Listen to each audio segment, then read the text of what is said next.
West Bengal is now abuzz with political developments from Governor C.V. Ananda Bose visiting violence-hit Murshidabad to the NCW chief now taking stock of the situation. The Calcutta High Court ordering the formation of a 3-member committee for identifying and rehabilitating those displaced by the violence. We'll bring you all the latest updates from West Bengal right here on News 9. But first, in News 9 exclusive. On the same day as the Murshidabad attack, a similar style of violence was also reported in Champdani in West Bengal's Hooghly district, raising concerns that the violence may have been pre-planned. Now, one of the attackers recorded the incident and posted it on social media. The 2-minute video shows hundreds of youth rampaging through the area in a coordinated march.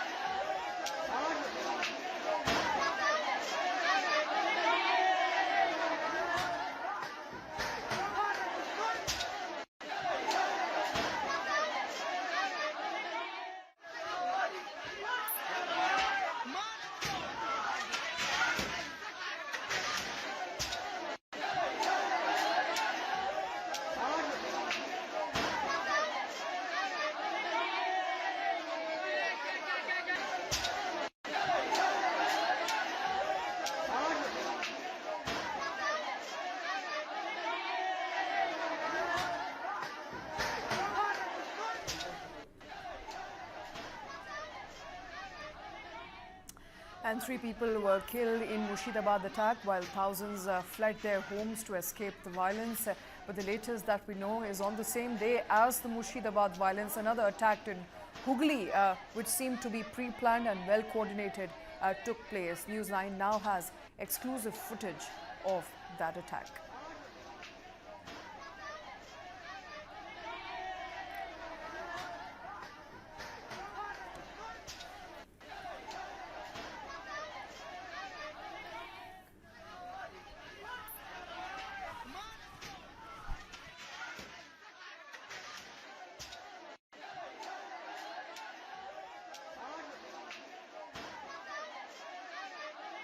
The attack grow in West Bengal as News 9 gets you an exclusive footage of another attack similar to one that happened in Murshidabad that transpired on the same day, which was 11th of April in Hooghly as well. My colleague Ravi Shankar joining us on the phone line with more details. Ravi Shankar, those visuals are scary. They're playing on our screens right now. And it looks like a well-planned attack. People are marching on the roads, but at the same time also destroying the property nearby.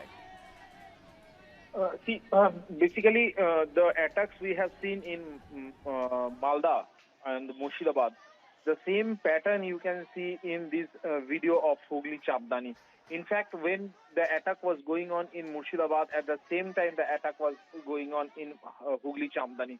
You will remember last year in Hooghly, Rishra Governor C.V. Ananda Bose went on the same place where this attack has happened. Now, if you look on the pattern, the boy who is doing the video, he himself is one of the attacker, and the video has come up where we can see that they are using abusive languages and they are destroying everything on their path. It seems that people are spectators, like standing like spectators on the other side of the road, both sides of the road, and they are seeing that a big, huge crowd is marching. But the difference is it's not for peace, it's for violence, and they are destroying everything from the saffron flag to the shops to everything. Even they are not sparing the houses of other people. So this attack was pre-planned. This attack was not a coincidence. The pattern we have seen in Murshidabad, in Malda, in Hooghly Champdani, and in other areas, it was all same. On 11th, after the Juma Namaz, this kind of attacks happened and it went on. But in Murshidabad, this attack went on for 2 days, and ultimately Central Paramilitary Force had to take control of the thing. But the thing is, what is the motive of this attack? That is not clear. Was it just to mere cause a disturbance? Was it against the Waqf Amendment Bill? Was it to cause harm to the Hindus? Or was it just those conspirators, no Hindu, no Muslims, but a group of conspirators who came across border caused a kind of terrorism, and they went back. Some of them went back. Was it a terrorist attack? That is a big question now. Big question. I think one of the questions on people's mind is also who is instigating these people. If this were to be a protest, it could be a silent protest, and the centre and the ruling government in West Bengal would have heard them anyway. But moving on streets with lathis in your hand, destroying property, bringing fears in the minds of people as to what you're capable of doing as masses, en masse, trying to destroy public property. It's extremely, shameful and disturbing to see at the same time. It's basically a showcase of muscle power or a group power, what they can do together and what they can do if they come up on the roads.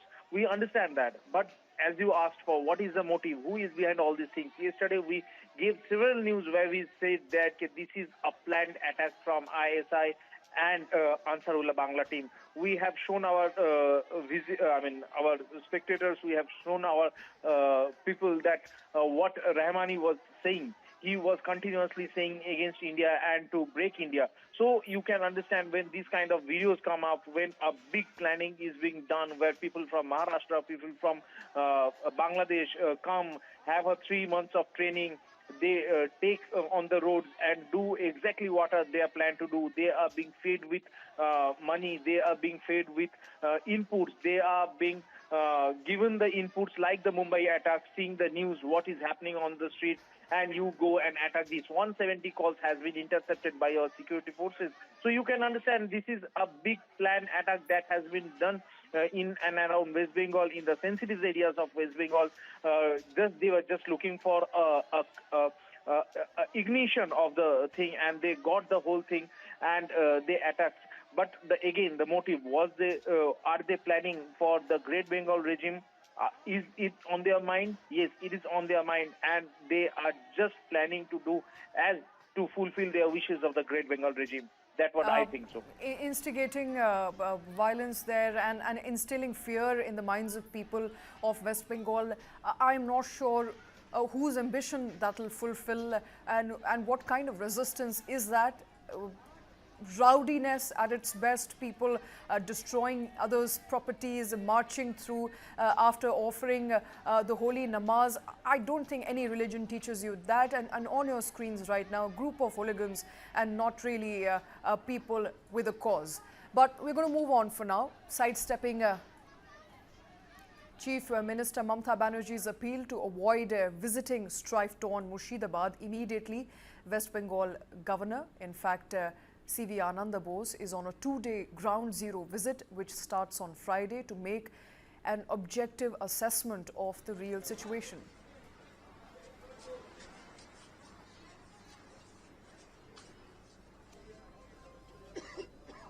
Murshidabad, particularly women, they came and met me. They had a lot of tales of woe to narrate, which was certainly very heartrending. I'm going to the field to see for myself the realities in the field. Only then I'll be able to make up my mind on the future course of action and give reports to whoever is concerned to implement things. I will certainly have an objective view about the matter, and now that the central forces are also there, situation has been brought under control. Now what we should do is to do the mopping up operation and also take further steps to prevent such instances in future. And the Calcutta High Court on Thursday ordered the formation of a 3-member committee for identification and rehabilitation of people who were displaced by the violence during the protests over the Waqf Amendment Act in Murshidabad district. The 3-member committee will consist of an official each from the National Human Rights Commission, the NHRC, and the West Bengal Human Rights Commission, which is the WBHRC. Besides the member, Secretary of the State Legal Services Authority will also be a part.